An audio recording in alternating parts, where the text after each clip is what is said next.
Recordemos que hoy vamos a hablar acerca, o estamos hablando acerca de cómo se empezó esa separación, ¿no? De todas las tradiciones hebreas y cómo tanto el Imperio Romano, el credo y todas las cosas que empezaron a suceder, a surgir a lo largo de lo que estábamos viendo, pues empieza a hacer una separación, ¿no? Entre las festividades y todo lo que pues hoy en día ya tenemos como separación diferente, decir, no, los judíos allá y nosotros acá como tal, ¿no? Pero antes de entrar ya directamente en el tema, pues vamos a orar e iniciamos. ¿Listo? Señor y Padre, te damos gracias por tu palabra, por tu bendición, por esta noche que tú nos permites buscarte, honrarte, Padre, y sobre todo que seas tú el que nos ayudes a entender esta historia, a entender todo lo que pasó en los primeros siglos y sobre todo, Padre, a ver tu mano poderosa allí, porque sabemos que todo esto fue con un propósito que tú ya habías dicho desde Daniel 7, Padre. Te doy gracias en el nombre de Yeshua. Amén y amén.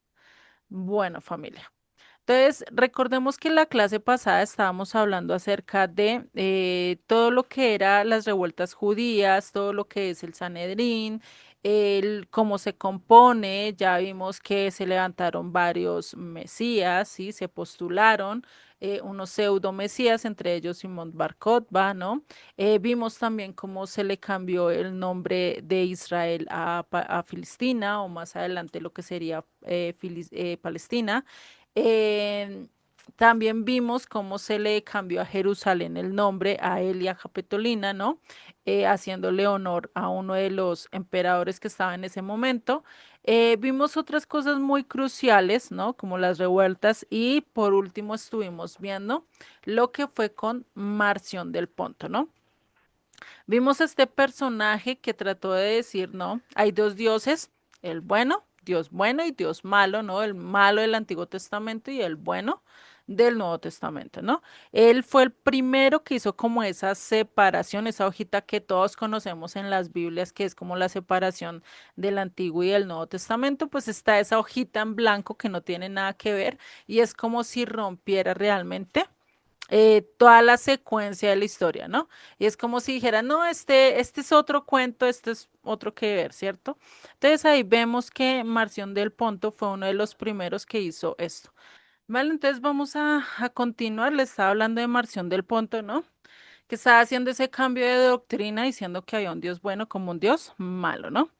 No solo eso, sino que fue el primero en proponer un canon para el Nuevo Testamento, ¿no? Yo les mandé la antítesis de Marción del Ponto, no sé si la leerían, si la leyeron, pues ya saben más o menos de qué habla él, ¿no? Toda esa información ya está en el grupo para que si quieren la puedan detallar, ¿vale? Ya vamos a empezar directamente con lo que se vio en el segundo siglo, ¿sí? Ya déjenme les comparto. En el segundo siglo vamos a hablar de estos dos personajes que se llaman Aniceto y Justino, perdón. Son dos, ustedes los pueden buscar y es Aniceto y San Justino, creo que así los encuentran. Eh, Siempre confundo este nombre con Anicineto. Por ser muy cercanos, pero bueno. Entonces, ahí vamos a ver que estos dos, ¿sí? Fueron unos de los que llegaron a influenciar y a ser parte de proponer de cambiar, empezar a cambiar las festividades, las fechas de las festividades, ¿sí? Y pues vamos a ver que Justino, pues está en la ubicación de Nablus. Vamos a ver dónde queda eso que queda directamente en Israel, ¿no? Si vemos, queda al norte de Israel, acá lo que hoy en día sería Cisjordania. Recordemos que Israel solo tiene toda esta parte de acá, así, ¿sí? Haciendo como un tipo de chiquita, ¿sí? Todo esto es actualmente Israel, ¿no? Antiguamente todo esto era Israel, o sea, para la época de Jesucristo todo esto era Israel, ¿no? Recordemos, ¿listo? Entonces, Nablus es de acá, que es una ciudad que la fundó el emperador Flavio, ¿sí? más o menos para el 72 después de Cristo, ¿sí? Y pues fue en honor, o pues bueno, fundada por el emperador Vespasiano sobre las ruinas de una aldea de Samaria, ¿listo? Para que lo tengan ahí como pendiente de dónde estaban o dónde se dio este hecho, ¿no? Vamos a ver que esto de Anicineto, ay, perdón, se me adelantan las diapositivas, vale. Entonces, vamos a ver que esto de Aniceto y Justino, ¿sí? Que proponen cambiar la festividad de Pascua. Y esto pasa en un contexto y en un desacuerdo que empiezan a ver, ¿sí? Algo que pasa en ese entonces, y es que para esto empiezan a haber controversias, ¿sí? Y más entre los gentiles, entre el pueblo judío, y empiezan a haber ciertas discrepancias. Entonces ellos dijeron, no, venga, ¿cómo vamos a hacer? Acá no podemos hacer unos haciendo una cosa, otros haciendo otras, porque recordemos que después del 70 después de Cristo, muchas de las comunidades eran mayormente gentiles que judías, debido a todo lo que pasó, a todas las guerras y todo esto, ya muchos no querían hacerse o tener participación con los judíos, ¿no? Entonces, al pasar eso, se empezó a crear ciertas doctrinas que estaban yendo muy en contra de lo que incluso se creía o lo que Pablo, Pedro y todos ellos creían en su comienzo. ¿Por qué? Porque ya se estaba desligando todo de la cultura judía y todo se hacía depende a cómo se entendía. ¿Sí? Ustedes hay textos que ustedes lo pueden entender a los ojos de hoy en día, a los ojos incluso de la cultura de América, pero si nosotros lo vemos desde realmente desde las gafas de un judío, de la época, de lo que estaba pasando en su contexto político y todo eso, pues realmente vamos a ver que es totalmente diferente, ¿no? O sea, cambia totalmente la visión, porque pues acá, ahorita, actualmente, nomás Medio Oriente, acá es totalmente diferente, ¿no? Entonces, ahí cambia un poquito, ¿sí? Para eso, ¿no? Cambia muy poquito todo esto. Entonces empieza un proceso donde ellos, pues lejos de ser una decisión única, pues entonces ellos se van más hacia el bando contrario, hacia tratar de empezar a imponer una fecha que ellos quieren, ¿no? Y pues ahí es donde empiezan a haber ciertas discusiones y es donde se encuentra o hay un encuentro de Anicineto y Policarpo de Esmirna, ¿sí? Policarpo de Esmirna era uno de los discípulos, si no estoy mal, de Juan, eh, sí, de Juan y de los apóstoles era Policarpo de Esmirna, ¿no? Entonces, el papel de Aniceto, que era obispo de Roma para ese entonces, acá ya estos dos nombres son obispos, ustedes los pueden buscar, ya acá ya se empieza a ver todo lo que es el clero, ¿sí? No tanto estamos hablando acá de directamente del catolicismo, sino que estamos hablando ya de sus inicios, ¿sí? Es como les dijera yo, cuando se empezaron a formar las escuelas, ¿sí? En sus inicios no se llamaban escuelas, sino lugares de estudio, ¿sí? Lugares de encuentro. No había un sentido de comunidad como tal, sino se le empezaron a llamar así obispos porque tenían cierta autoridad sobre el pueblo al cual estaban, ¿no? Que en este caso, pues ellos estaban más hacia el lado de Roma, ¿no? Entonces, lo que decía Nicineto es que él defendía la práctica occidental de celebrar la Pascua en domingo, ¿sí? Por eso intentó persuadir, convencer, decirle a Policarpo, no, venga, tenemos que celebrarla así y venga y celebrémosle esta. Es lo mismo que hoy en día hemos hecho con muchas de las festividades que se han hecho por lo menos en Europa y todo eso, y nosotros las tratamos de qué? De volverlas a lo que es nuestra cultura, ¿no? Por lo menos muchas de estas festividades, por lo menos el Halloween no es directamente raíz de acá de América, o sea, ninguno de los indígenas o de los pueblos muy antiguos tenían esta tradición, ¿cierto? Esta tradición viene desde Europa, que nosotros seguimos ciertas cosas, pero también la transformamos a nuestros gustos, ¿no? Por lo menos la tradición de la Navidad no empezó acá directamente en América, eso ya lo trajeron o ya los trajeron cuando vinieron en la conquista, ¿no? Entonces, eso es algo a lo que tenemos que ver. Y eso era algo que quería hacer Aniceto, ¿no? Quería decir, no, venga, nosotros somos Occidente, venga, hagamos todo como lo hace Occidente, ¿no? Y eso es desligarse realmente de cómo Dios había dicho que celebráramos la festividad, ¿no? En cambio, Policarpo, como era seguidor y sabía todo y entendía toda la postura de Juan, de los discípulos y todos ellos, ¿no? Pues que dice, no, yo no voy a hacer eso, yo me mantengo porque sé qué fue lo que me enseñaron, porque sé que que me dijeron y dijo, no, definitivamente yo no voy a cambiar mi postura y pues lo que hizo fue a ver como como un desacuerdo ahí amistoso, ninguno de los dos se puso a decir, no, yo hago esto, no, yo hago lo otro, los dos quedaron como ahí, como en papel de, bueno, ahí miramos, pero cada uno en sus lugares haciendo lo que bien les parecía, por así decirlo, ¿no? Después viene el papel de Justino, ¿sí? Que hace algo muy diferente porque este está influenciado por la filosofía y era apologista, es decir, le gustaba defender su fe, era uno de los que vivía ahí esto, y pues él estuvo, ¿sí? Liderando y y pues él incluso sufrió un martirio en el año 166 después de Cristo, ¿sí? Que fue más o menos para las épocas donde estamos viendo. Este no participa tanto directamente en la disputa que tenía Niceto con Policarpo, ¿sí?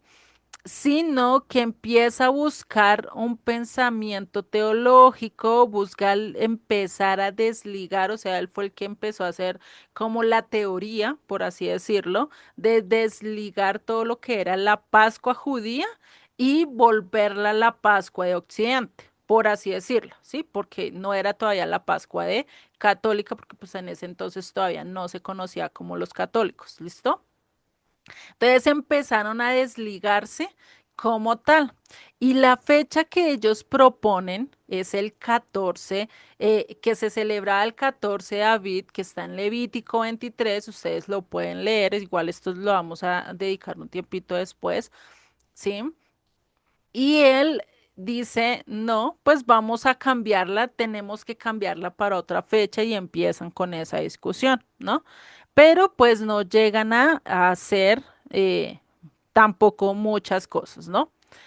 Después de esto, para el año 126 al 138, esos ya son datos aparte de lo que tengo acá en las diapositivas, esto es como para dejar un poquito más a conocer esto. Vamos a ver que el Papa Telésforo, ¿sí? Eh, fue el primero en intentar modificar la fecha pascual, ¿sí?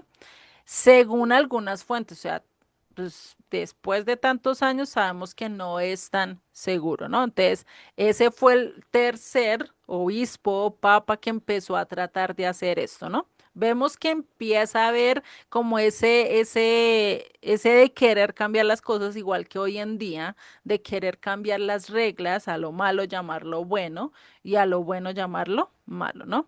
Después, en el año 140 al 155, el Papa Pío I, ¿sí? No sé si lo han escuchado, el Papa Pío I, se le atribuye el haber fijado institucionalmente en Roma la celebración de la Pascua en domingo, ¿sí? Por eso es que hoy en día, pues por lo menos tenemos la Semana Santa, ¿no? Y termina en un domingo, ¿no? Entonces es uno de los que hace eso, ¿no? Pero vamos a ver que Policarpo, ahí todavía él sigue defendiendo, él sigue diciendo, no, eso no puede ser así. Por eso en el 155 después de Cristo, él defendió, ¿sí? Frente a Nicineto y evitó una ruptura. O sea, hasta acá todavía están en discusiones y todo eso, pero no ha hecho una ruptura tal cual, tan grande como debería ser, ¿sí? Ya él, por eso vemos todo eso que estábamos viendo ahí ya con Anicineto y Justino, que ya eran los que más estaban haciendo todo eso, ¿no? Entonces vemos cómo es del Papa Telésforo, que empezó desde el 126 con estos ideales de ir cambiando hasta llegar al punto de alguien que dijo, venga, tenemos que hacer algo y tenemos que implementar este cambio, ¿no? Después viene otro personaje que se llama Eleuterio I, ¿sí? Ustedes ya lo pueden ir buscando así, Eleuterio I, ¿m? Donde este empieza a sumar lo que es el marcionismo y empieza también a seguir el postulado de Aniceto y Justino. ¿Sí? Ellos empiezan a ligarse con esto, él empieza a decir, venga, esto está como bueno, esto me sirve, este el marcionismo realmente es vial porque pues acá se ve a un Dios totalmente malo, está dañando a la gente, quiere matar todas las poblaciones, pero acá en el Nuevo Testamento se está hablando de un Dios de amor, de paz, de reconciliación, de todo esto, pues entonces sí. Y pues dicen, no, pues también tenemos que cambiar la fiesta, ya no podemos ser parte de los judíos recordemos que estaban en contra o ya les habían puesto como los que están en contra del imperio, ¿no? Y si los encontraban, pues eran dignos de muerte, ¿no? Entonces él es uno de los que empieza a decir, todo es lícito, ¿sí? Dice, es lícito comer de todo. Él es el primero que dice, lo que me caiga en la cacerola, eso me lo como, ¿sí? Es uno de los primeros que empieza a decir esto. Lo que me lo pueda desplumar y echármelo en la boca y me lo pueda comer y me sepa sabroso, eso me lo como, ¿sí? No importa de qué clase sea, ¿sí? Acá ya empezamos a ver que empezamos a ver que empiezan a cambiar dos cosas. Lo que es Pesach, la fiesta judía de independencia del pueblo, ¿no? Y fuera de eso, la alimentación. ¿Sí? La alimentación es algo vital. Hasta esta época se puede decir que incluso hasta en el Imperio Romano se hacía o se comía de acuerdo a lo que la ley especificaba, ¿sí? O sea, limpio. Porque entonces, ¿por qué un papa vendría a decir, no, venga, podemos comer de todo cuando ellos ya comían de todo, ¿no? Entonces, lo hacen para, para alinearse y para que todas las naciones hicieran y siguieran un mismo régimen, ¿no? Entonces es el uno, único, el primero que empieza a ir en contra del Levítico 11 y pues dice que lo que pasa en Hechos 10, realmente pues lo que está diciendo ahí le está diciendo a Pedro, como le dice Pedro mata y come, pues le está diciendo literal que tenía que comerse todos esos animales a los cuales Levítico 11 decía que no, ¿no? Sacando el contexto del verso, que hoy en día, hasta hoy en día permanece esta idea, imagínese desde qué época, ¿no? Desde el 178 después de Cristo hasta hoy se mantiene esta doctrina, ¿no? Y que realmente va en contra de lo que Dios dice. ¿M? ¿Listo? Entonces, eso es lo que hace este hombre, ¿sí? Y también pues lo que este decía, no, venga, solo es darle gracias a Dios y ya todo está bendecido. Y ahí es donde yo siempre que hablo del tema de la comida, yo les digo, no, pues cojamos una serpiente, estas venenosas, un sapo, estos venenosos, toda esta comida que es venenosa y que realmente no la podemos comer, incluso hay plantas venenosas, ¿no? ¿Por qué no las traemos, las servimos en la mesa y decimos, no, pues como ya podemos orar, las santificamos y ya no las podemos comer? ¿Por qué será que eso si no lo hacemos? Ah, pero lo que es otras cosas, eso sí lo hacemos, ¿no? Curiosamente, ¿no? Hay cosas que digamos que tenemos hasta cierto punto en decir, sí, voy a hacer eso, puedo comer ratón, rata, cerdo, murciélago, cucaracha, bueno, lo que se me atraviese, pero ¿por qué no me como lo venenoso? Si también es bueno y lo puedo santificar, ¿no?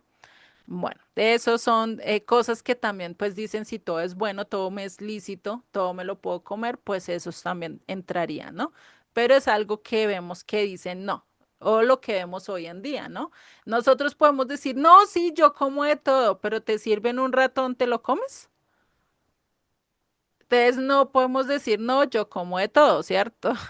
A veces generalizamos todo cuando realmente debemos de ser detallados. Sí, yo como esto, pero evita de darme estas cosas, ¿no? Pues para mejor y evitar ciertas cosas.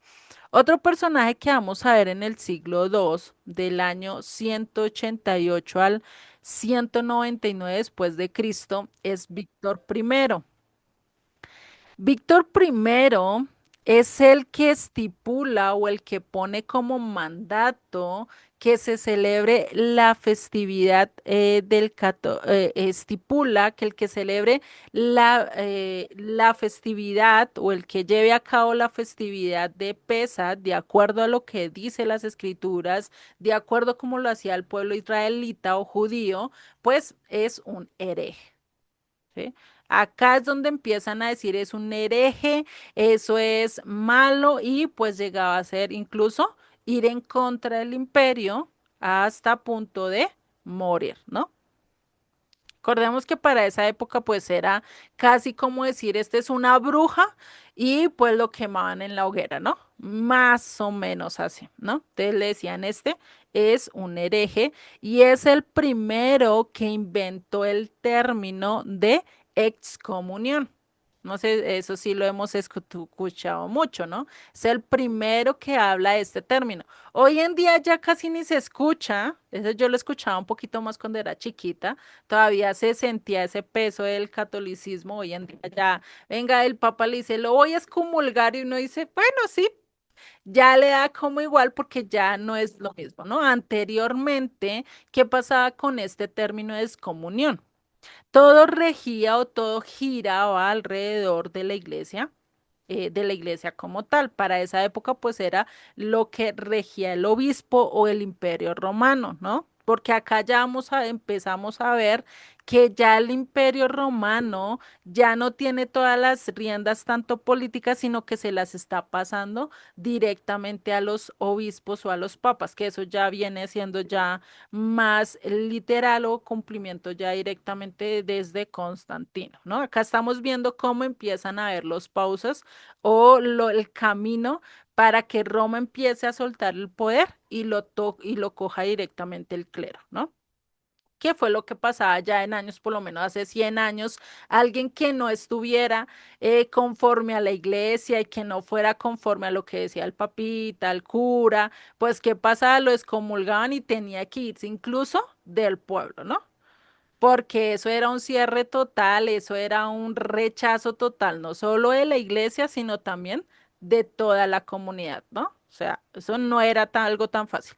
Hoy en día a ti te dicen, te vayas a comulgar. Ah, tú dices, ah, bueno, salgo acá en la otra esquina y otra iglesia, ahí me congrego, ¿no? Entonces, no hay algo como tan consecuente, ¿listo? Ya en el siglo tercero, ¿sí? Más o menos para el 200 después de Cristo, vamos a ver que empiezan a pasar varias cosas. Empiezan a suceder dos escuelas distintas con dos interpretaciones totalmente diferentes, ¿sí? Y acá es donde empieza a haber ese cuestionamiento. ¿Será que Jesucristo es Dios o será que Jesucristo no es Dios? Es un hombre como tal, es un profeta, ¿no? Empieza a haber esa discusión que hoy en día todavía persiste, ¿no? Incluso hasta nosotros todavía nos preguntamos, venga, ¿será que es 100% Dios o es 100% hombre o es 100% hombre y 100% Dios? ¿Cómo nosotros lo entendemos ahí, no? Entonces empiezan a ver estas dos corrientes o estas dos escuelas diferentes ¿sí? Y a la que más le quedara cerquita a estas dos escuelas, pues era donde se iban a congregar o donde su pensamiento o su doctrina se acomodara más a lo que ellos pensaban, ¿no? Estas dos escuelas, vamos a ver que una es Alejandría, que queda en Egipto, ¿sí? La otra, estamos hablando de Antioquía, ¿sí? Que queda en Siria. No de Antioquia, que es de acá, ¿sí? Acá hay acá hay una ciudad que se llama Antioquia, ¿sí? Por eso a mí me hace diferente, ¿no? Eh, Eso es un departamento, ¿sí? Y pues a veces lo confundimos, a mí me cuesta porque a veces lo confundo, suena diferente, pero ahí lo tenemos, ¿no? Entonces está hablando de Antioquía, que es en Siria, ¿no? Y vemos estas dos escuelas, unos los coptos, que es la de Alejandría, ¿sí? Ellos son coptos, lo que hoy en día conocemos como los coptos y los arrianos, ¿no? Antioquía, pues vienen los arrianos, ¿no? Entonces ya empezamos a ver de dónde empieza todo esto de los coptos y de los arrianos. Ya ustedes pueden incluso investigar un poquito más acerca de esto y de lo que ellos pensaban. Los coptos decían que Jesús es Dios, ¿sí? Los arrianos decían Jesús no es Dios, es 100% hombre. Y empieza a haber una discusión, disputas, enemistades, y ustedes saben que cuando hay alguien de diferentes equipos, de diferentes camisetas, y en este caso pues de diferentes doctrinas, pues empieza a haber diferencias, peleas y de todo, ¿no? Hoy en día lo vemos con las diferentes iglesias. No, no vayáis a iglesias, es hereje. Acá nosotros somos la sana doctrina, ellos van y dicen lo mismo de la otra y empiezan el rifirrafe, ¿no? La pelea aquí, la repelea acá. Lo mismo estaba pasando acá con ellos, ¿no? Entonces, para que lo tengamos también en cuenta esto que estaba pasando aquí con estas dos escuelas. Claro que ellas también tenían otros énfasis o otras doctrinas mucho más, ¿sí? De las cuales ustedes, pues, investiguen, indaguen un poquito más acerca de esto, ¿no?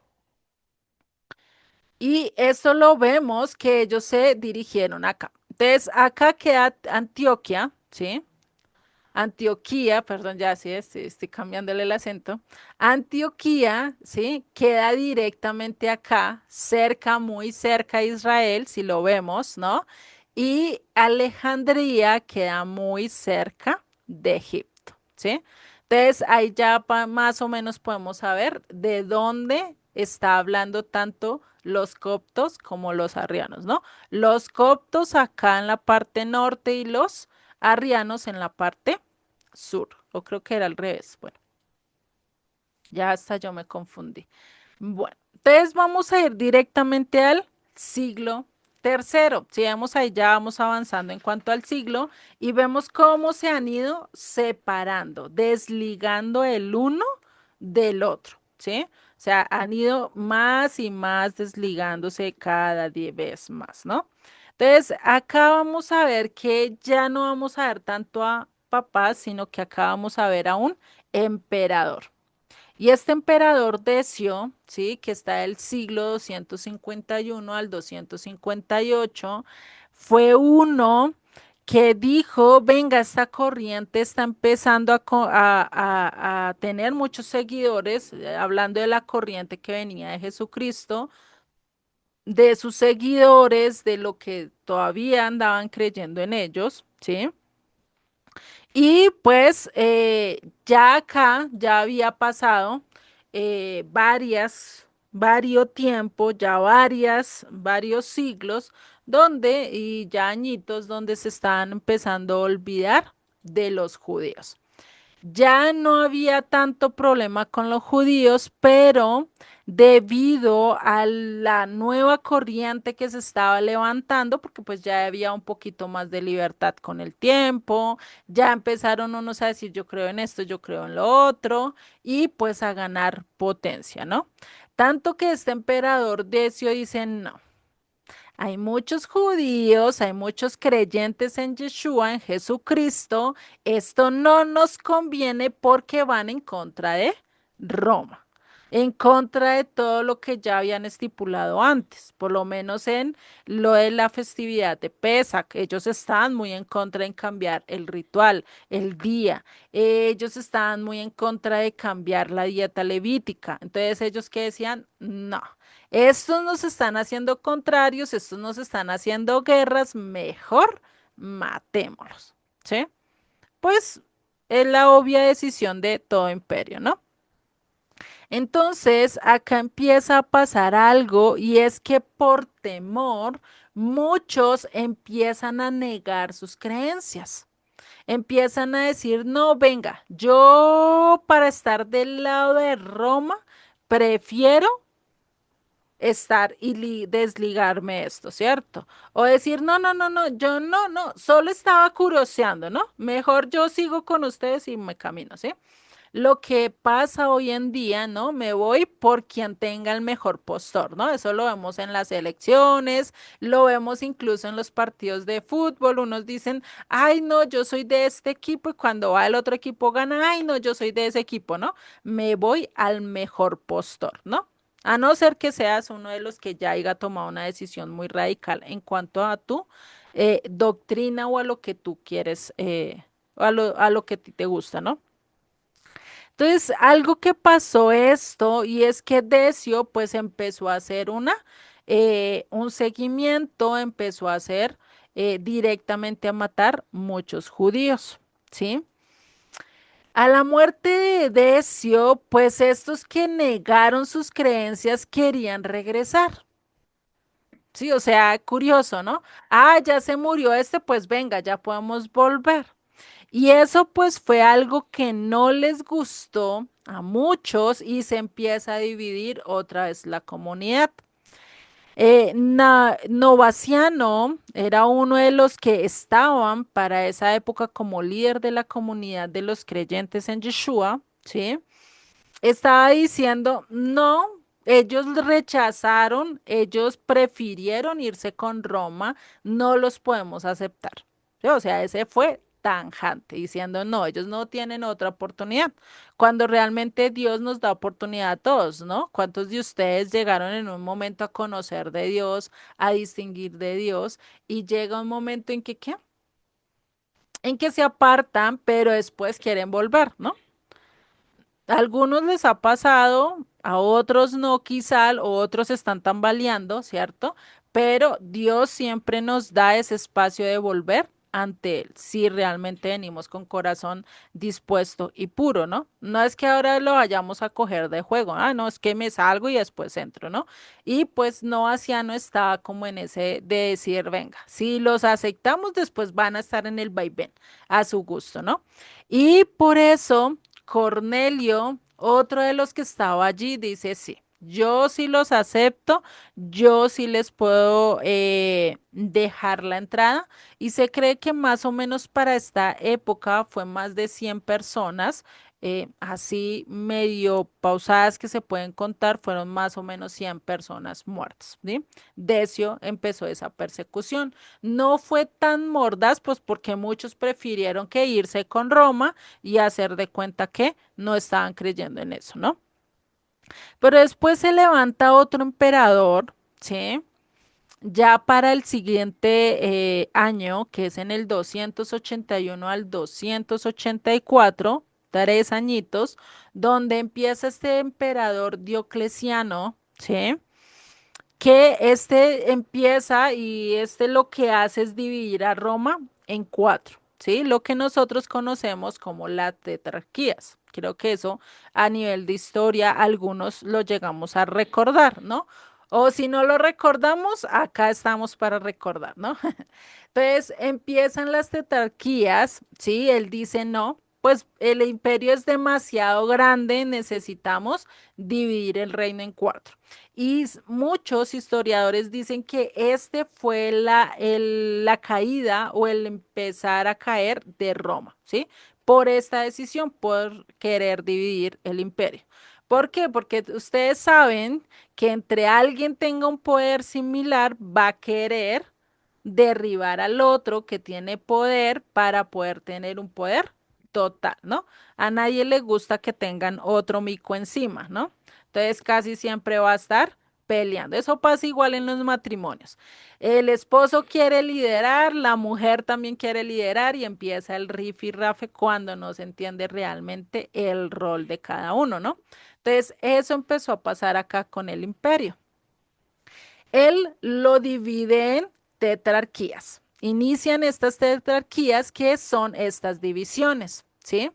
Esta de acá es una división, la amarillita vemos que es otra división, estas de acá, estas verdes, son las provincias de Diocleciano. Y las amarillas son las provincias de Maciomiano, esos nombres. La verdecita, no, esta es de Diocleciano y esta de acá es de Constancio Cloro, ¿sí? Y ya esta moradita de acá es de Galerio, ¿sí? Ya acá estos cuadritos que ustedes pueden ver acá son las capitales de esa tetrarquía, ¿sí? Cada este cuadrito era una capital, ¿sí? Para que lo vayamos viendo, ¿listo?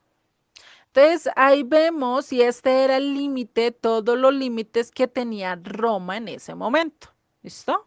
Y por eso lo dividieron en esas cuatro secciones. ¿Qué pasó con este gobierno? Recordemos que tetrarquía es gobierno de cuatro, ¿no? Para que lo tengamos presentes, ¿listo? Y no se vayan a confundir, ¿listo? Entonces, ¿de qué componían así se ve totalmente el Imperio Romano? ¿De qué se componían estas tetrarquías? Y era de un Augusto y un César en el mismo territorio.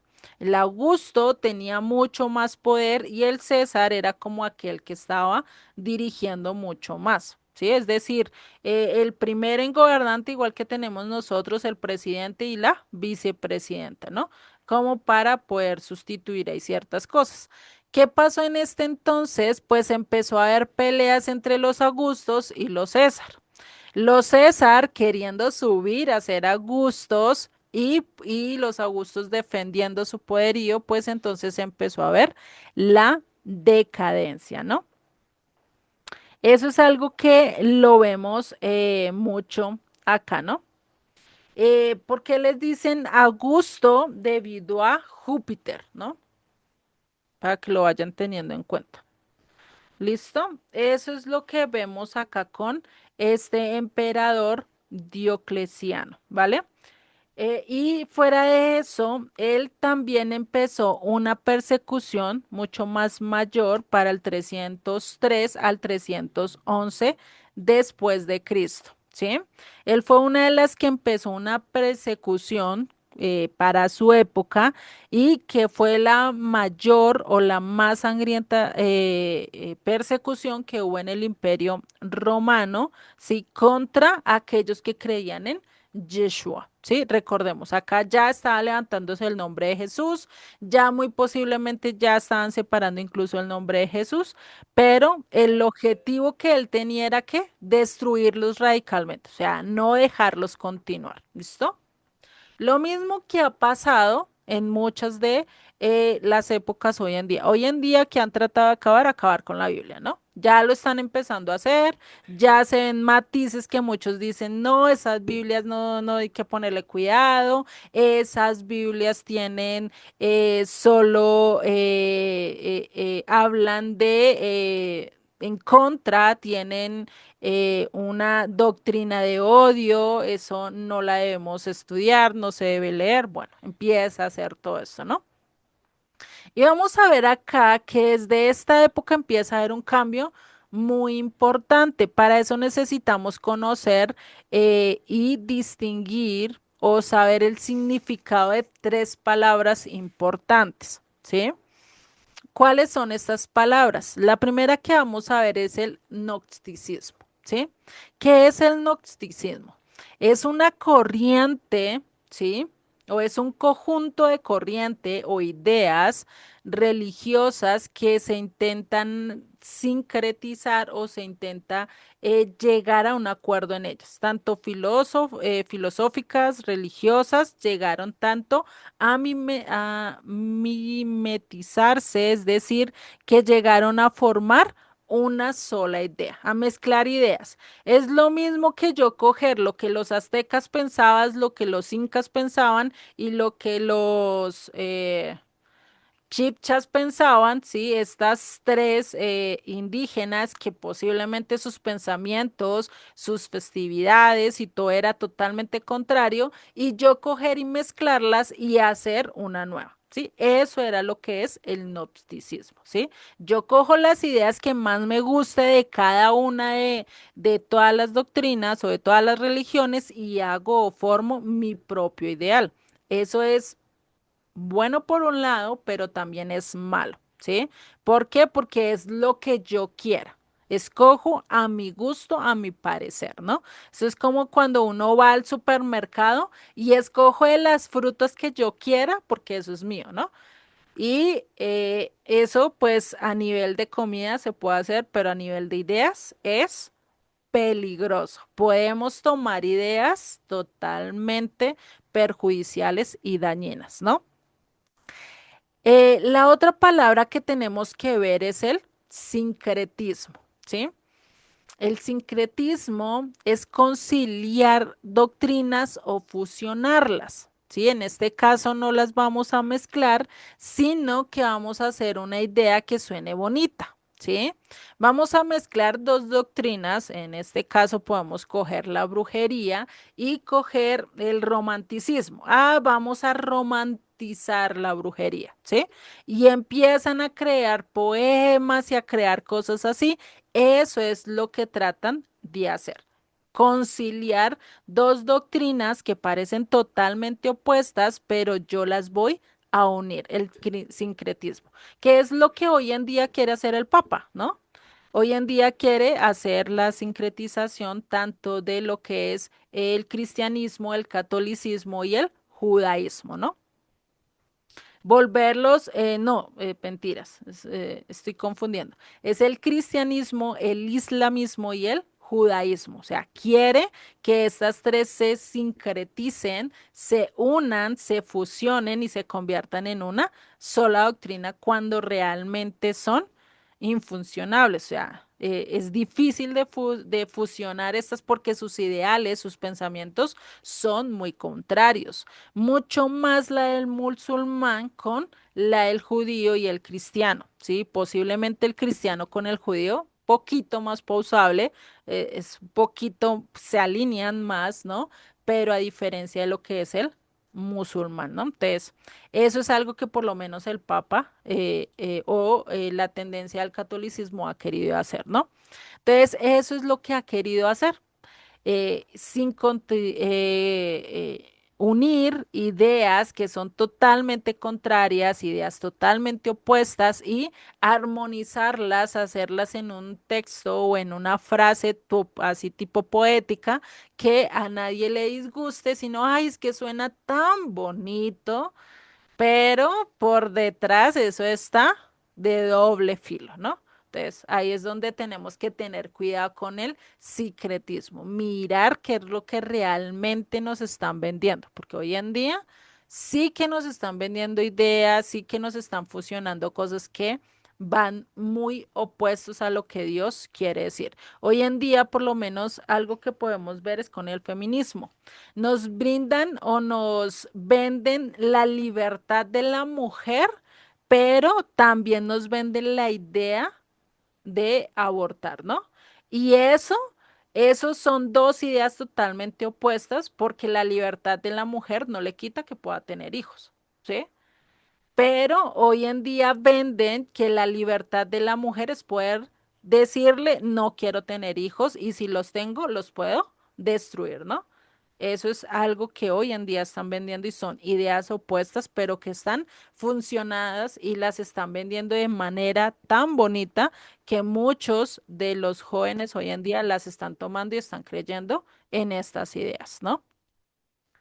La otra palabra que vamos a ver es dogma, y esto creo que la hemos escuchado mucho más, ¿no? Dogma de fe, y se escucha mucho más en el catolicismo, ¿no? ¿Esto qué quiere decir? Si nosotros miramos la definición, es un principio, ¿sí? O un argumento innegable, irrefutable, incuestionable, es decir, que nadie te lo puede cuestionar. Y eso es como cuando uno iba y le preguntaba a la abuelita, abuelita, ¿usted qué está, cómo está haciendo esto?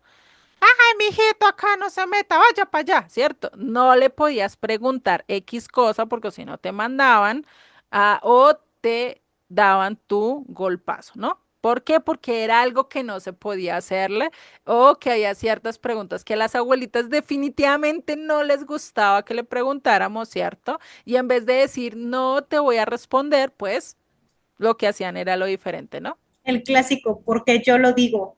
Exactamente, ¿sí? No hay una razón eh, comprensible, ¿sí? Sino que pues lo toman es como yo lo digo y así se hace y usted no me tiene que cuestionar, ¿no? Entonces, eso es parecido a un dogma, ¿no? En este caso es de religión, ¿sí? ¿Qué pasa? Este dogma viene de la palabra original que se traduce como pensamiento, principio o doctrina. Son pensamientos que no se tienen que cuestionar, ¿sí? Por lo menos, ustedes les ha pasado que ustedes quieren cuestionar acerca de algo y se lo quieren preguntar a su líder, pastor, papa o el lugar de donde ustedes estén o vayan. Ustedes le quieren preguntar algo acerca de una duda y lo primero que le dicen, no, eso es así y ya, ¿sí? O no pregunte que eso, así como se dice, así como se explicó, eso es, ¿no? Y pues a veces ni eso, o a veces uno siente que esos son cosas que a veces no se puede preguntar. Por lo menos algo que no se puede preguntar mucho a nivel del cristianismo protestante, que es lo que yo más conozco, es por lo menos todo lo que tiene que ver con el Espíritu Santo. O cuestionar esta parte, porque a muchos eso ya no más con que cuestiones, con que digas, venga, pero es que esto no me parece tan posible y pues lo que hace es que se empiecen a qué, empiecen a pelear, ¿no? Empiecen o se enojen literalmente y digan, no, venga, o sea, qué estás diciendo, ¿no? Eso es algo que pues por lo menos lo vemos, ¿no? Otras cosas que ya pueden cuestionar, por lo menos es por qué la hostia o el por qué lo que se echa en la Eucaristía, ¿no? Cosas así por el estilo, que hay cosas que no podemos cuestionar, que no se pueden preguntar porque de una vez ya se les ve la cara a los líderes o al papa que esté allí cuidando, ya se le ve la cara que, ush, esta pregunta. Nunca debiste haberla hecho, ¿cierto? Eso es algo que vemos. Para entenderlo de una manera mucho más fácil, es un conjunto de postulados o pensamientos que rige una religión, doctrina, ciencia o sistema, ¿sí? Por lo menos en la ciencia, un dogma que es, ¿qué podemos decir? Algo que es irrefutable en la ciencia. La gravedad es algo que nosotros no podemos cuestionar, sabemos que está ahí porque uno alza una cosa, se cae, ¿sí? Pues uno ya sabe qué es la gravedad. No lo cuestionamos porque lo entendemos, ¿cierto? Pero hay veces que en la religión se toma ciertos dogmas y a veces nosotros decimos, no, pues ellos saben mucho, deben de tener la razón y no los cuestionamos, ¿no? E incluso nos dicen, o por lo menos cuando se empezó todo esto de los años, de los siglos primero, segundo, tercero y así, fueron avanzando hasta decir, esto es y si no lo crees es muerte, ¿no? Vamos a ver qué empiezan a decir esto. Si no lo crees, esto va incluso en contra de tu propia vida. O sea, imagínate, llegar hasta tal punto de poner ciertos dogmas o ciertos principios de que si tú no los crees, ese es un hereje y eres digno de muerte, ¿no? Entonces es algo difícil de ver, ¿no? Eso es algo lo que vamos a ver en cuanto a a estas tres palabras que son indispensables nosotros conocerlas. Y ahora sí vamos a entrar a lo que es el siglo cuarto, ¿sí? Que es lo que conocemos y es lo que vemos en el 305 al 306. ¿Listo? Si están copiando, porfa, dejen un espacio y yo ahorita les mando las imágenes de las diapositivas y ya después ustedes van a ir copiando sucesivamente. ¿Listo? Para si están anotando, ¿no? Claro está. Entonces vamos a ver en el siglo cuarto, del 305 al 306, que se empieza a levantar un hombre muy famoso que se llama Constantino, ¿sí? Y él lo primero que planea lograr es que haya un solo emperador, un solo ejército y una sola religión. Algo que se logró, ¿sí? Porque pues, ¿cuál es la religión que más rige a nivel mundial? ¿Quién sabe cuál es la religión que rige más a nivel mundial?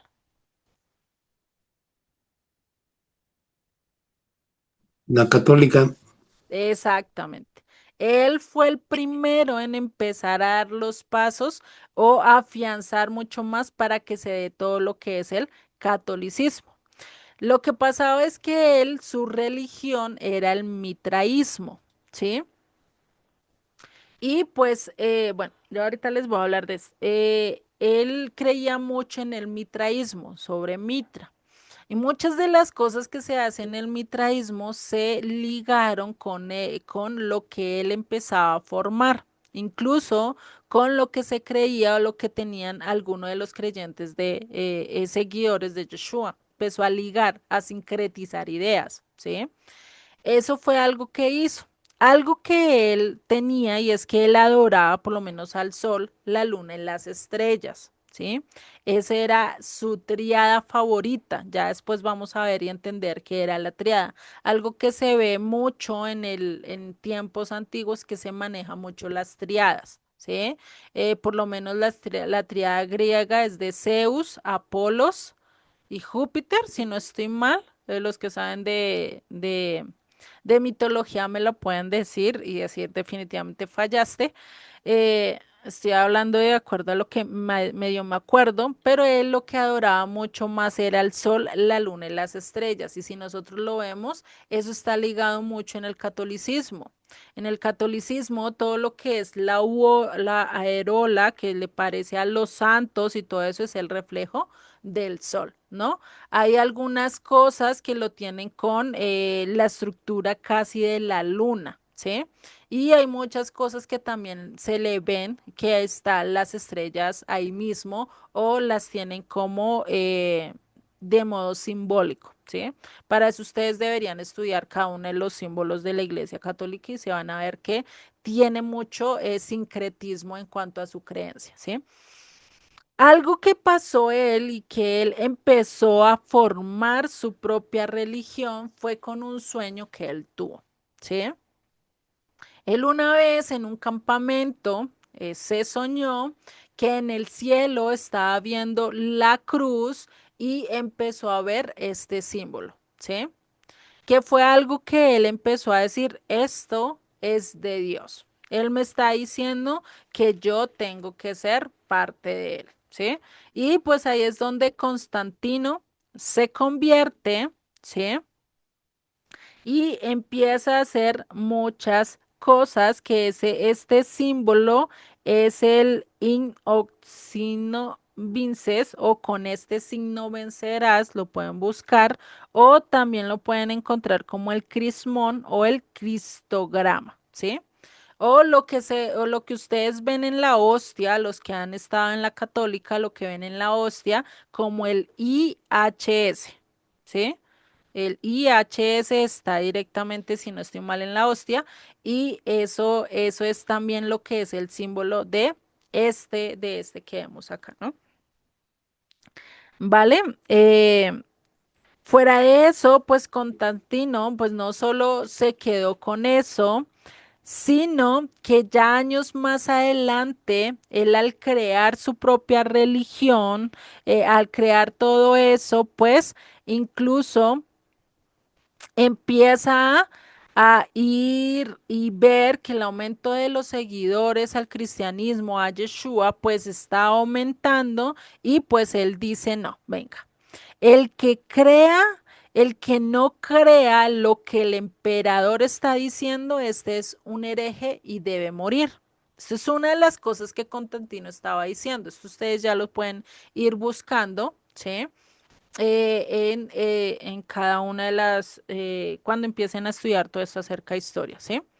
Después él decreta en el 7 de marzo del 321 después de Cristo el 10 Solís o el Día del Sol, lo que nosotros conocemos como el domingo, ¿sí? Él decreta el domingo, es decir, ya nadie podía estar celebrando el Shabbat o el día de reposo, como nosotros lo conocemos, sino que ya tenían que celebrar todo cuando en domingo. Ya nadie podía descansar un sábado, sino ahora todos tenían que regirse por guardar el domingo. O sea, imagínate, él fue el que hizo ese cambio en el 321 después de Cristo, ¿sí? ¿Listo? Eso lo pueden encontrar también en el Codex Justinianus 3, 2.12.2. ¿Listo? También fue uno de los que impuso que el 25 de diciembre era para celebrar el nacimiento de Jesús, ¿sí? Juntándolo con la festividad o la fiesta de, el Día Nacional del Sol Invencible, ¿sí? O sea, ese 25 de diciembre que se celebra para Nochebuena, 24 de Nochebuena y 25, eso lo que se está celebrando realmente es el Dios invisible, invencible, perdón, ¿sí?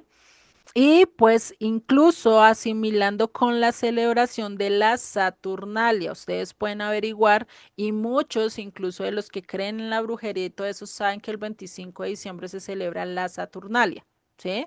Eso tiene que ver con muchas de estas cosas, por eso va en contra incluso de lo que Dios dijo, porque ¿qué dice Dios? A mí solo me adorarás y a mí solo me servirás. Por eso Él dejó ciertas fechas establecidas, ciertas normas establecidas que Él ya dijo, esto es lo que tú tienes que regirte para vivir de acuerdo a mi voluntad, ¿no?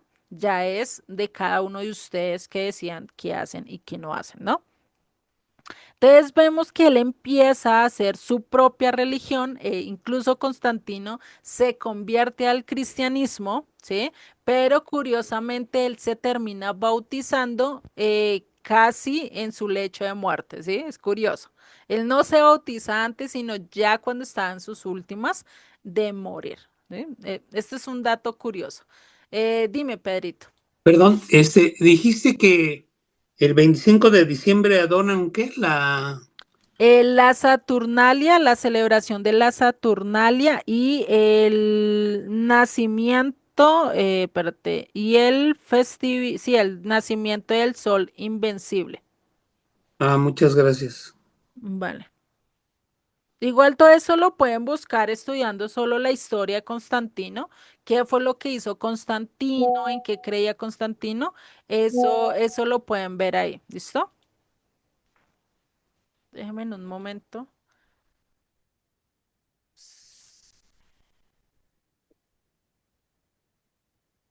Listo. Vale, entonces esto, si vemos, Constantino hizo muchos de los cambios, ¿no? Entonces él empieza a formar esa religión universal que hoy la que ya conocemos como el catolicismo, ¿no? Acá ya empieza un poco más formal todo esto, ¿listo? Si han teniendo dudas, desde que yo lo sepa, se los voy diciendo. ¿Vale? Que pues de historia sí casi no sé, ahí me corchan demasiado, esto es más o menos lo que se ha podido extraer y se conoce, ¿listo? En el siglo IV, en el 325, también con Constantino, él coge y empieza a formar el primer concilio. Después del concilio de Jerusalén, este sería como el segundo que ya se pone muchas, como ya mucho más oficial, ¿listo? Y acá es donde empieza a ver o empieza a conciliar ese problema que hubo con los coptos y los arrianos, de que pues diferente es esa problemática que había de decir, bueno, ¿Jesucristo es Dios o Jesucristo es 100% hombre? ¿Era un profeta más o qué era? ¿Sí? Ese problema y que hoy en día, porque creemos que Jesucristo es 100% hombre y 100% Dios, aunque 100% hombre no fue, pues de mirar ahí que, y pues curiosamente, en este concilio se invitaron a 300 invitados entre coptos y arrianos, pero justamente no habían judíos. ¿Por qué no habían judíos? Porque no les convenía, ¿no? No les convenía tenerlos ahí porque si no el debate iba a ser mucho peor. ¿M? Algo que pasa acá, ¿sí? Y es que empiezan a decretar o empiezan a ver eso y empieza a haber una disputa, tanto que dice que Constantino los encerró y no los dejó salir hasta que llegaran a un acuerdo. O sea, imagínate lo que llegó a hacer este hombre para decir no, o llegan a un acuerdo, llegan a un acuerdo, pero ya no van a empezar a seguir con sus desacuerdos. Es lo mismo de coger hoy en día a todas las 40 y pico mil denominaciones, encerrarlas en un lugar y decir, hoy llegan a un acuerdo, hoy de acá no salen, ¿no? Imagínate, ¿qué sería esa pelea si así nomás nos peleamos, ¿no? Discutimos por X o Y cosa, pues imagínate encerrando allá a todos los líderes y peleando los unos con los otros, no, pues esto se vuelve es casi una gallera, por así decirlo, ¿sí? Y eso era algo que estaba pasando acá, es decir, ellos tuvieron que tomar buen tiempo, ¿sí? En tomar esto y eso se dio en donde en la Capilla Sixtina, ¿listo? Para que lo tengan pendiente. Listo. Entonces esto lo estamos viendo, ¿no? Esa es una imagen que está en la Capilla Sixtina, perdón. ¿Mm? Entonces establecen este concilio y en este concilio pues dicen, bueno, lleguemos a un acuerdo. El acuerdo fue Jesucristo es 100% hombre y 100% Dios. Ya, dejamos de pelear, ¿sí? Todos se fueron con esa idea, porque hoy en día incluso en el protestantismo se sigue pensando esa idea, cuando realmente Jesucristo no fue 100% hombre. Si hubiera sido 100% hombre, hubiera caído, hubiera pecado, porque en su sangre hubiera esa atracción por el pecado, pero él era totalmente santo. Por eso es que la semilla del hombre, lo que nosotros conocemos como la esperma, la esperma no, sino el espermatozoide, si ya se me olvida, el espermatozoide, Jesucristo no fue concebido con el espermatozoide de un hombre, ¿sí? Fue concebido literalmente con la presencia de Dios. Entonces, por eso no es 100% hombre, ¿sí? Cambia. Lo que hizo fue Dios utilizar el vientre de la mujer como hoy en día se utiliza el vientre, ¿cómo es que se llama ese? Eh, ¿Quién lo De conoce? alquiler subrogado. Dime. El vientre de alquiler Ese mismo, gracias. subrogado. Exactamente, el vientre de alquiler. ¿M? Es lo que hoy en día se conoce. Para esa época no se conocía, no se tenía ese entendimiento. Hoy en día sí. Hoy en día, ¿qué hace? La mujer presta su vientre, pero ¿qué hace? Solo coloca el óvulo o el esperma el espermatozoide del varón, ¿no? Y con eso ya fecunda y ya con eso crea un hijo como tal que no tiene nada que ver con la mujer. Es lo mismo que pasó y lo que le pasó a María fue eso, ¿sí? Entonces, imagínate, esta doctrina pues no es tan cierta como debería ser, ¿no? Y pues se impone, este pensamiento se impone como un dogma de fe y se empieza a decir, el que no crea en esto va a morir, ¿sí? No solo se afirma sí, no solo se firma este dogma, sino se firman otros 50. O sea, hay más de 50 concilios fuera de este de Nicea. Otra de las cosas que se fijó en este momento, ¿sí? Es que se fija la fecha de Pascua, ¿sí? Que es el primer domingo después de la luna llena del equinoccio de primavera y durará 8 días la celebración, lo que se conoce hoy en día como la Semana Santa, ¿sí? Eso fue lo que se empezó a hacer allí desde el Concilio de Nicea en el 325 después de Cristo. Y no solo eso, sino se empieza a dar el credo, lo que los católicos, creo que los que acá hayan pasado por la católica saben lo que es el credo, empiezan a decir, creemos en su solo Dios, Padre Todopoderoso, y empiezan a seguir. Acá se empiezan a crear las primeras líneas de ese credo, y el que no lo repitiera por el camino posiblemente pueda hacer muerto, ¿no? Por eso es que el sacar a una persona realmente del catolicismo, de todos los principios que tienen, están arraigados debido a esto porque viene de una conciencia de que si no crees en eso, te puedes morir. ¿M? O sea, por eso es que es a veces tan difícil. Ya en el siglo, bueno, en el 385 después de Cristo, 81 después de Cristo, se da el Concilio de Constantinopla, ¿sí? En ese de Constantinopla está el emperador Teodosio primero, esos nombres a mí parecen trabalenguas.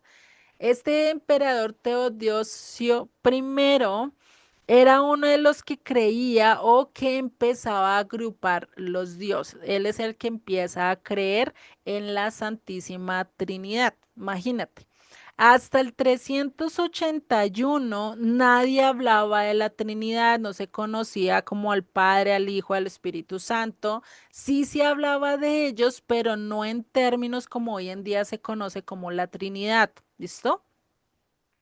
Es algo que pasa. Este tema es poquito pesado. Igual vamos a tener un tema donde solo vamos a hablar de esto, si es bíblico o no es bíblico. ¿Listo? Para O que lo sea, tengan presente.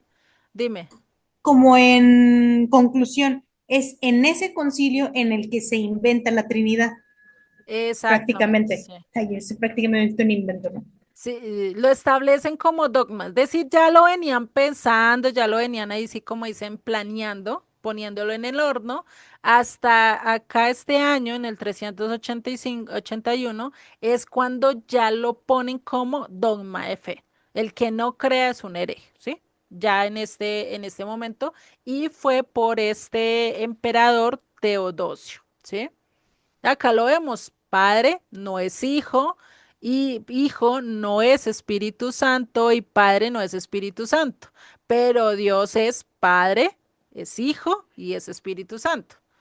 Algo que realmente yo nunca entendí, yo nunca pude entender esto. Yo decía, Dios mío, bueno, te lo dejo a ti, algún día lo llegaré a entender, pero nunca entendí cómo una persona se dividía en tres personas y cada una de esas personas tenía pensamientos, lloraba o sentía diferente, ¿no? Yo decía, o sea, ¿cómo así? Entonces son tres, o sea, ¿para qué decir que son uno si realmente son tres? Nosotros no nos podemos dividir. Mi cuerpo no va a sentir otra cosa que mis sentimientos, ¿no? Yo siento mis sentimientos o de por sí puedo tener mucha rabia y eso puede causar algo en mi parte física, ¿sí? Y eso ocasiona que también se produzca a nivel físico que las lágrimas. Entonces no puede ser separado, ¿sí? Entonces son cosas que yo nunca entendí en cuanto a este concepto, ¿listo? Él es el primero que pone esa dogma de fe de la Trinidad, Dios Padre, Dios Hijo y Dios Espíritu Santo, ¿sí? Un Dios que tiene tres personas en sí, bueno, no se los explico, yo no los sé explicar, Entonces, este es el dogma que se estaba dando en esa parte. El que no crea es un hereje y está destinado a morir, ¿sí? Y por este punto, pues también hay persecución, porque muchos, y recordemos que esto cuando se impone, muchos van a decir, eso no es así. ¿Por qué estás diciendo eso? Si nunca ha sido y nunca ha sido el pensamiento, entre esos también los judíos, entre esos los que creían en Jesucristo y seguían los mandamientos o cumplían los mandamientos igual que lo hicieron los discípulos, como ya vimos, todo estaba vigente. Acá fue que empezaron a cambiar todas las leyes, ¿no? Entonces, ellos que estaban diciendo, no, eso no, y pues se establece el credo ya empieza a crecer mucho más. Creemos en un solo Dios, Padre Todopoderoso, y en el Espíritu Santo, Señor y Dador de vida, que procede del Padre y el Hijo, que recibe una misma adoración y gloria que habló por los profetas. ¿Sí? Ese es un breve resumen del credo de Constantino, bueno, de este concilio, de este concilio de Constantinopla se sacó este credo, ¿sí? Y ya ahí se hace de Dios una triada, porque imagínense, tiene a Dios Padre, Dios Hijo, Dios Espíritu Santo, pero ¿por qué tres? ¿Por qué no cuatro? ¿Por qué no cinco? Porque específicamente tres, ¿no? Y pues eso es ahí donde vemos que se empieza a ligar lo que utilizaba el paganismo, que eran las triadas, ligarlo o mezclarlo con lo que Dios decía, que incluso en la misma Biblia dice Dios es uno y nada más. O sea, solo hay un Dios. Y Pablo incluso lo dijo, solo hay un Dios, ¿no? Entonces, ahí es donde nosotros tenemos que ver, bueno, realmente cómo es esto y pues lo vamos a estudiar un poquito más adelante acerca de esto de él, eh, todo lo que tiene que ver con el Espíritu Santo, ¿sí? Para entenderlo mejor, ¿listo? Después se levanta otro concilio, ¿sí? En el 431, que es el concilio de Éfeso, ¿sí? En este concilio de Éfeso se da lugar o se empieza a hablar, ¿sí? Y bueno, y acá empieza a decir o a decirse el dogma de fe que hoy conocemos como María es la Madre de Dios, ¿sí? Es algo verídico, María fue la madre de Jesucristo, pero en sí no es la madre de Dios. ¿Cómo un ser humano va a ser la madre de Dios? O sea, ni porque tenga todo el poder o toda la autoridad, ¿no? Es algo que se sale. Bueno, eso es algo que se puso para este concilio, se puso este dogma y también surge el término de pecado original, ¿sí? Ese término de pecado original que pues no es algo tan bueno el creer en eso del pecado original, si el pecado empezó, como lo dicen las escrituras, por un hombre, ¿sí? Y asimismo por un hombre terminó, que fue Jesucristo, ¿no? Pero realmente el pecado original, ¿cuál fue? El no seguir las instrucciones, lo que significa pecado, lo que vimos en Primera de Juan 3:4. ¿Qué es pecado? Infracción a la ley. Lo mismo que nosotros sabemos, el no, el pasarnos el semáforo, el matar, el robar, el levantar falsos, sabemos que eso va en contra de la ley de nuestra nación y eso nos puede llevar a la cárcel. Bueno, a modo teórico, ¿no? Porque pues, sabemos que hay veces que no pasa así. Pero a modo teórico eso está en la ley de nuestras naciones, ¿no? Esa misma ley también está en las escrituras. Sí, el que infringe esa ley, pues es pecador y es digno de muerte, ¿no? Todo pecado es digno de muerte.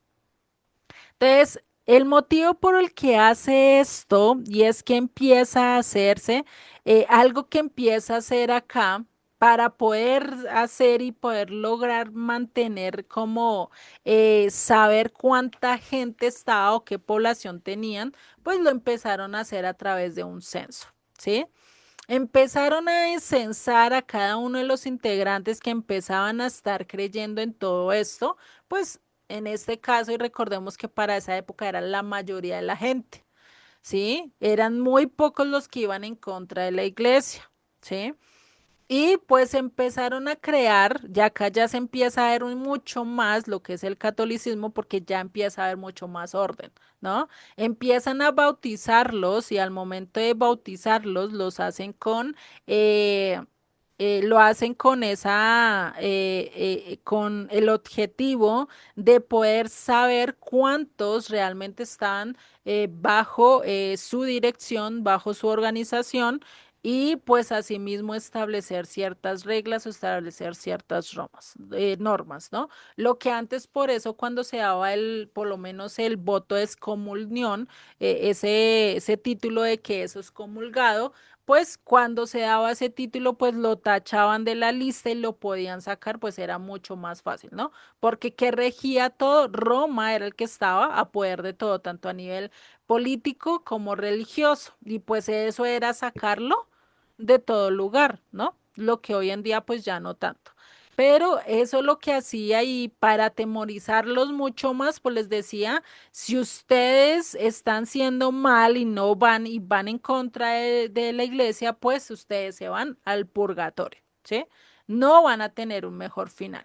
Deben bautizarse o si no, quedan en almas en penas, ¿no? O velando por el mundo, ¿no? Dime, Avi. Ay, ya, perdón de tanta interrupción, pero por No, ejemplo, ahorita se tranquila. me vino un pensamiento de que, pues no tiene mucho, ¿no? Creo que finales de enero o octubre, me parece que fue octubre, noviembre, el Papa ya había dicho que María, la Virgen María, pues ya no era corredentora, así como lo habían estipulado, pues, pues ahora sí que en la Iglesia Católica, ¿no? Ujú, Pero ahorita me viene el pensamiento de decir, o sea, imagínate lidiar con tantos años de cuánto lleva fundada la Iglesia Católica y si te pones a hablar con un católico y le dices, o sea, porque no recuerdo a quién le dije, y yo, pues es que ya el Papa dijo, o sea, ya el Papa dijo, yo con fundamentos legales como buena abogada, le dije, ya el Papa dijo ujú, que María no es corredentora, o sea, ella no murió por tus pecados, pero ya la gente, pues católica, o bueno, gente, vamos a llamarlo así, arraigada con eso y después de tantos años, ¿cómo le explicas o le haces entender? Porque de todos modos, pues sí, pero es la madre de Dios. Y como madre de Dios, pues nos escucha, ¿no? Y yo, o sea, sí, pero digo, bueno, ya obviamente yo no pero, entro en conflicto, ni mucho ajá, menos, ni querer agarrarlos a bibliazos, porque como dices, tampoco a lo mejor sé todo, ¿no? ujú. Yo digo, bueno, pero es que ya el Papa lo dijo. No, pues sí, pero pues sigue siendo la mamá de Dios, de Jesús, y pues nos escucha. Y no, pues bueno, está bien, ¿no? O sea, como de, pues sí. Pero ahorita te digo, me llegó ese pensamiento de decir, o sea, ¿cuántos años han pasado y cuántos años van a tener que pasar para que justo se quite ese dogma? Exactamente, o sea, limpiar eso es difícil y por lo mismo, porque para esa época que se decía, si no crees en esto, vas a morir. Y eso empezó a pasarse de tal manera que al enseñarse y los papás lo enseñaban, el papá que o las personas acá que crecieron en una familia católica arraigada al catolicismo, el que dijera lo contrario del papa, el que dijera lo esto, eso era para regaño, eso era para una paliza, era para una tunda o para decirle usted ya no es de mi familia, ¿no? Y pues eso hace que tenga mucho más temor, ¿no? De decir, venga, yo no voy a creer en eso porque eso es decir, me tengo que desarraigar de todo, ¿no? Y eso pues pasaba mucho y pasa mucho más con los abuelos y todo eso. Ya hoy en día las generaciones que están creciendo ya ni siquiera le ponen cuidado mucho más a esto, ¿no? Pero ese es un tema que es mucho más arraigado, ¿no? En cuanto a eso, debido a todo ese proceso y todos los años, como lo dice Abby, que ya pues llevan creyendo en eso, ¿no? Desde el 431 hasta hoy, pues son casi 1600 años de historia que se lleva creyendo en estos dogmas, ¿no? Y creyéndolos como si fueran totalmente real, ¿no? Es curioso esto. ¿Vale? Entonces, como les decía, el que no crea es un hereje. También se instituye el credo de San Atanasio. Déjenme ver si los puedo buscar, se me olvidó buscarlo antes de la clase. No, se los quedo debiendo. Yo se los busco ahorita y se los mando, ¿vale? Ahí ya ustedes pueden leer todo el credo. Yo lo tenía, pero no sé, pronto se me perdió, lo tengo por ahí guardado en otro lado. Está este credo que también pues sigue con el credo que les leí anteriormente y sigue y le avanza pues diciendo pues creyendo en el pecado y pues lo del bautismo y la madre de Dios, ¿no? Ligando todos estos dogmas para que, ¿qué? Para que se crea, ¿no? Y algo que pasaba es que por lo menos si te encontrabas con un cura o algo y le decías, venga, ¿cuál es el credo? Si no lo decía, pues podían ser causa incluso de muerte, ¿no? Ya después de este concilio de Éfeso, ¿sí? Donde se instituye toda esta parte de postulados y empiezan los principios ya católicos, empieza el concilio de Calcedonia, ¿sí? Sí, que acá es el concilio de Calcedonia. Y en este concilio de Calcedonia, acá creo que se nos borró el título, empieza la confesión privada. Hasta este momento, imagínate, casi 500 años después de la muerte de Jesucristo, de estar Jesucristo acá en este mundo, fue que se dio esto de decir la confesión privada, ¿sí? La necesidad de un intermediario.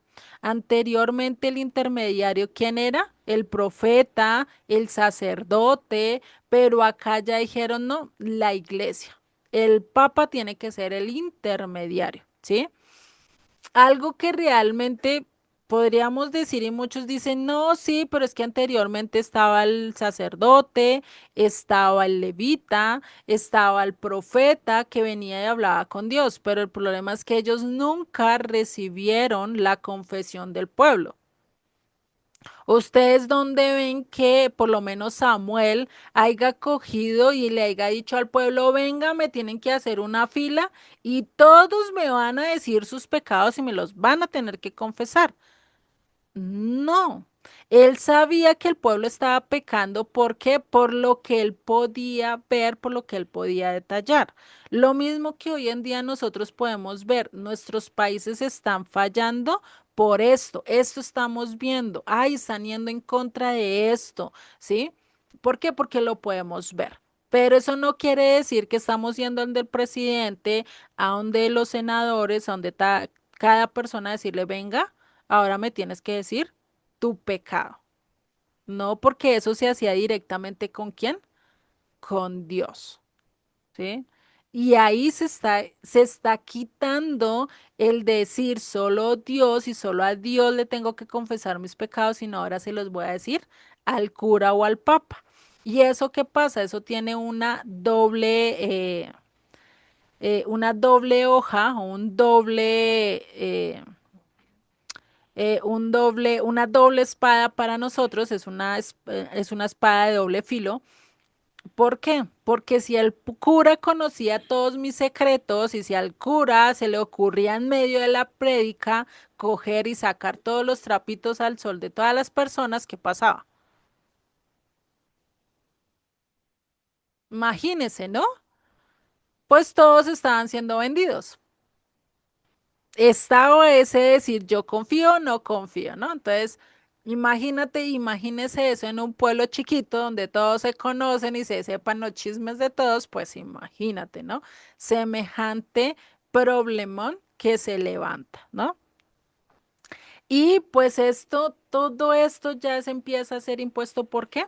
Por Roma, porque ya desde acá, para el 325 fue que empezó ya a darse todo lo que era el obispado y todo lo que ya es el catolicismo. Acá en esta época el catolicismo ya estaba totalmente funcional, está ya en sus principios, en sus inicios ya como catolicismo, ya como religión impuesta por el Imperio Romano, ¿sí? ¿Vale? Para que lo vayamos teniendo en cuenta. Eso en cuanto al siglo 500, 457. Bueno, el año es 500, sí, ya me enredé. El año 457 del siglo quinto, ¿sí? Eso es lo que vemos con este siglo. Yo les voy a dar otros datos, ¿sí? Déjenme les cambio la pantalla. Yo les voy a dar otros datos y es de Justino en el 538 después de Cristo. Esto ya es en el año, en el siglo sexto más o menos, donde se levanta este Justiniano a gobernar desde Oriente, desde Constantinopla, y deja encargado al obispo romano de Occidente. Es decir, ya se empieza a ver acá dos obispos, uno de Occidente y otro de Oriente. Este de Oriente gobierna todo Oriente y el de Occidente todo Occidente, ¿sí? Ya empieza a haber un poco más de orden, ¿sí? Eh, Después empieza a haber para el 538 después de Cristo, a Justiniano se le da el título de jefe de todas las iglesias, es decir, es el primer papa, ¿sí? ¿Qué vamos a ver a lo largo de las historias? Ustedes búsquense desde dónde empezó el obispado, quién fue el primer papa. Yo incluso lo tengo en un estudio de las 66 sesiones, creo que con Marcos, algo así lo vimos acerca de esto, ¿sí? Entonces empezamos a ver eso. Ya acá, ya Roma, recordemos que ya Roma empezó a caer desde el año más o menos 200, cuando se dividió entre etarquías, ¿sí? Porque se empezaron a pelear entre ellos, empezaron a matarse entre ellos. Ustedes pueden buscar la historia acerca de esto. Pues, ¿qué pasó? Ya estaba tan débil que lo que hizo empezaron a hacer, o no sé, cosas de Dios, que empezaron a pasarle el poder político, se lo empezaron a dar a quienes, a la religión, es decir, a todos los papas, ¿sí? Y pues Justiniano, creo que fue Justiniano u otro papa que empezó a tener todo el poder y a tener el poder de decisión de decir, no, vamos a hacer esto, no, vamos a hacer esto, ¿no? Ya no estaba tanto el emperador, sino que el título de emperador se le dio a quién, al papa, pero en forma de religión, ¿sí? Ya ustedes después lo pueden buscar. Por eso esto es un dato bueno que ustedes lo busquen, Justiniano en el 538 después de Cristo, ¿sí? Búsquenlo, averigüen un poquito de su historia. Si quieren, si no les gusta mucho leer, véanse documentales acerca del papado y cómo empezó la católica. Eso nos ayuda a tener un poquito de luz también de cómo fue la separación entre él, lo que creía Jesucristo, cómo vivió, cómo caminó como judío, creyente y convencido en que había que guardar la ley dada a Moisés, ¿no? A terminar totalmente separados, como hoy en día que muchos dicen no hay que seguirla, o como nosotros mismos creíamos anteriormente, no hay que seguir la ley dada a Moisés, porque eso es para los judíos, eso es solo para ellos, ¿no? Cuando realmente fue dada para todos. Algo que vemos es que la Iglesia Católica tuvo un revés cuando Martín Lutero empezó a, eh, empezó a ir en contra de la Iglesia Católica, más bien a cuestionar muchas de las cosas que hacía la Iglesia Católica, y por eso él pone sus 95 tesis, ¿no? Eso fue más o menos para el siglo XVI, ¿sí? Acá ya avanzamos un poquito más en la historia para que ustedes vean cómo se da el desligamiento de todo, y que para el siglo XVI fue que se dio ya literalmente la división entre los cristianos católicos y los cristianos protestantes, ¿sí? ¿Por qué digo cristianos católicos y cristianos protestantes? Porque realmente los católicos nos dicen los hermanos separados, nosotros o los protestantes dicen no tenemos nada que ver con los católicos, pero si miramos los dogmas, las creencias o muchas de las cosas que hacemos son muy parecidos a los católicos, ¿sí? Entonces, pues no podemos decir que estamos totalmente desligados de ellos, ¿no? En cuanto al protestantismo, ¿listo? El 31 de octubre de 1517 fue cuando Martín Lutero clavó las 35, perdón, las 95 tesis en el Palacio de Gutenberg, ¿sí? Con una invitación a debatir, ¿sí? Como todos. Nosotros tenemos cuestionamientos que a veces le decimos al papá, papi, pero usted ¿por qué hace eso? ¿Cierto? Y estamos abiertos a discusión, o sea, que nos enseñen, a que nos muestren el por qué están haciendo eso, ¿no? No es que estemos quitando la autoridad, no es que estemos diciendo usted lo que está haciendo es mal, no, sino que queremos entender el por qué se hace eso. Muy posiblemente Martín Lutero, su principal motivo era ese, entender el por qué llegaron a decir o a poner o a imponer estas cosas que para él decía esto no son válidas, ¿no? Y pues eso fue los inicios, fuera eso también en los inicios, él trató de acercarse a los judíos, trató de convencerlos de sus errores, por así decirlo, y pues al ver que ellos no le creían, que al ver que ellos no querían estar con ellos, pues ¿qué pasa? Se empieza a ir en contra de los judíos. Por eso él incluso escribió un libro sobre los errores de los judíos, así se llama, ¿sí? Y fuera de eso, pues como no le quisieron poner cuidado, no lo rechazaron radicalmente, pues él empezó a ir en contra de los judíos, ¿sí? Él empezó a hacer una campaña casi en contra de los judíos, es decir, toda su doctrina y todo eso se fue en contra de ellos, es decir, no tenemos nada que ver con judíos, eso no tenemos que hacer eso, y pues ya los empieza a hacer eso y pues lo que hace es que también se empiece a ver otra persecución contra los judíos. Les empiezan a incatar propiedades, les empiezan a confiscar el dinero, los empiezan a llamar gusanos venenosos y los empiezan a poner a hacer trabajos forzados o a expulsarlos de ciertos lugares para siempre. Lo que vemos ya después en algún tiempo, ya más o menos para el 1800, que es cuando empiezan los reyes católicos a reinar y dicen, no, acá nada de judíos y empieza otra persecución con el pueblo judío, ¿no? Que eso ya ustedes lo pueden ligar más en la historia, ¿sí? Algo que también hace Constantino, ¿sí? Y es que él empieza, o es todo lo que él empieza a creer, pues da todo lo que es el origen también al antisemitismo a nivel de creencias, ¿sí? Algo muy parecido a lo que hace Adolfo Hitler en contra de todos los judíos. Él permanece y vamos a ver en qué permanece en ciertas leyes o en ciertas tradiciones de la católica, ¿sí? El reunirse los domingos, la Santísima Trinidad y el bautismo como censo, ¿sí?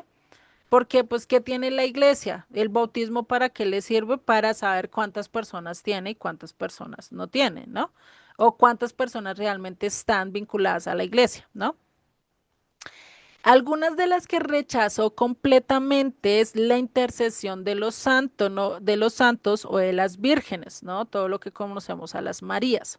Y también la veneración a las imágenes, algo que sí todos creo que acá ya conocemos eso y por eso nos desligamos un poco del catolicismo, pero él refuerza las creadas por él, que es Jesús es Dios y Dios justifica por fe, no por obras, algo que realmente ya hemos entendido con cuando estudiamos la ley dada a Moisés, ¿sí?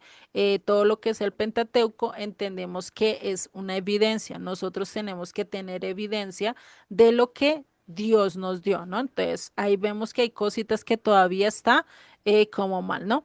Y fuera de eso, él dice, ya no estamos bajo la ley, sino bajo la gracia, utilizando un texto de Pablo, si no estoy mal, está en Romanos o en Gálatas, donde se basa en este texto para decir, ya no tenemos que hacer la Torá, ya no tenemos que cumplir la ley de Moisés, ya no tenemos que cumplir el Pentateuco, sino que ahora puedo hacer mi voluntad, ¿no?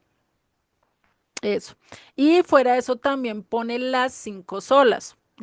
Estas sí son importantes. Esto creo que si él lo hubiera seguido al pie de la letra, creo que no estaríamos como estamos hoy.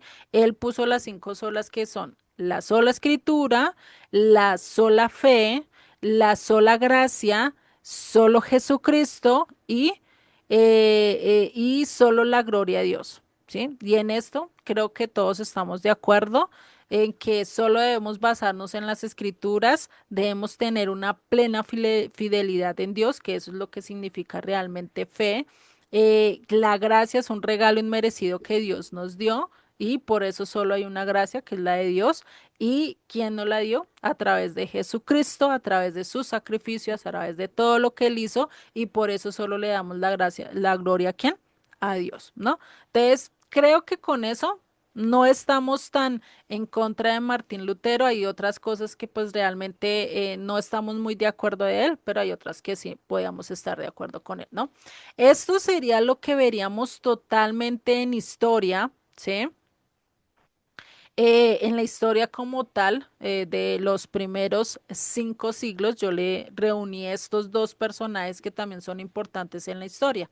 Bueno, entonces pues les adelanto lo que vamos a ver la clase entrante. La clase entrante vamos a ver acerca del día de reposo, si es válido, si no es válido, si está conforme a las escrituras, si Jesucristo lo guardó, si los discípulos lo guardaron y definitivamente, qué decisión tienen que tomar cada uno, eso ya lo toman cada uno allá en sus corazones. Ustedes con Dios, yo solo cumplo con darles la información, con darles lo que se ha estudiado, lo que se conoce de acuerdo a las escrituras, ¿sí? Porque no nos vamos a ir a tocar otras cosas que no es de acuerdo a las escrituras, ¿vale? Entonces, para que lo tengamos presente, ¿listo? Ese es el tema que vamos a ver de hoy en 8. Es un tema muy bonito, que realmente pues es indispensable que también lo toquemos, ¿no? Vale, entonces, si no hay más preguntas, dudas, entonces pues vamos a orar. Hoy los dejo salir 10 minutos antes para que descansen y pues ya la próxima clase ya nos encontraríamos con el siguiente tema, ¿no? Creo que es mucha información, demasiada la información que les di hoy. Investiguen, ¿sí? Lo que les digo, investiguen, no se coman cuento entero, no se coman ni lo que yo digo ni lo que los otros dicen. Investiguen todo, ¿sí? Porque pues hay mucho cuentero por el camino, entonces es mejor que todo lo investiguen, ¿vale? Entonces oremos y finalizamos con la clase. Señor y Padre, te damos gracias, gracias Padre Celestial, porque sabemos que todo esto que ha pasado a lo largo de la historia, lo que han pasado, lo que vivieron tus apóstoles y todos los que vinieron confiando en ti a lo largo de estos 2000 años, Padre, sabemos que tú has tenido un plan perfecto con todo eso, todo un propósito, nada se te ha salido bajo control, tú tienes todo diseñado y tu plan es perfecto, Padre.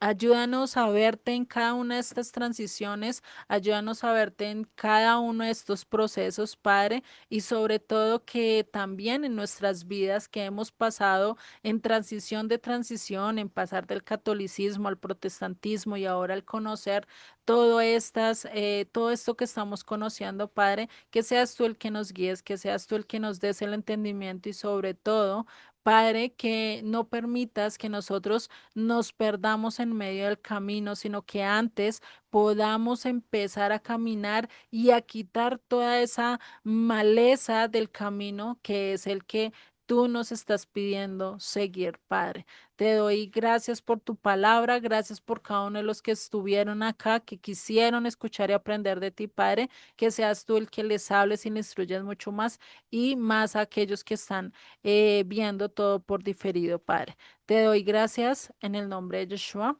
Amén y amén.